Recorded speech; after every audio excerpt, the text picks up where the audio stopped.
بسم اللہ الرحمن الرحیم۔ اور جب ان پر ہماری روشن آیتیں تلاوت کی جاتی ہیں تو کافر لوگ ایمان والوں سے کہتے ہیں اسی دنیا میں دیکھ لو ہم دونوں گروہوں میں سے کس کی رہائش گاہ بہتر اور مجلس خوب تر ہے،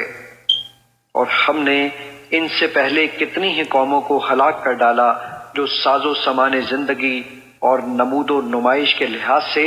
ان سے بھی کہیں بہتر تھے۔ فرما دیجئے جو شخص گمراہی میں مبتلا ہو تو خدائے رحمان بھی اسے عمر و عیش میں خوب مہلت دیتا رہتا ہے، یہاں تک کہ جب وہ لوگ اس چیز کو دیکھ لیں گے جس کا ان سے وعدہ کیا گیا ہے، خواہ عذاب اور خواہ قیامت، تب وہ اس شخص کو جان لیں گے جو رہائش گاہ کے اعتبار سے بھی برا ہے اور لشکر کے اعتبار سے بھی کمزور تر ہے۔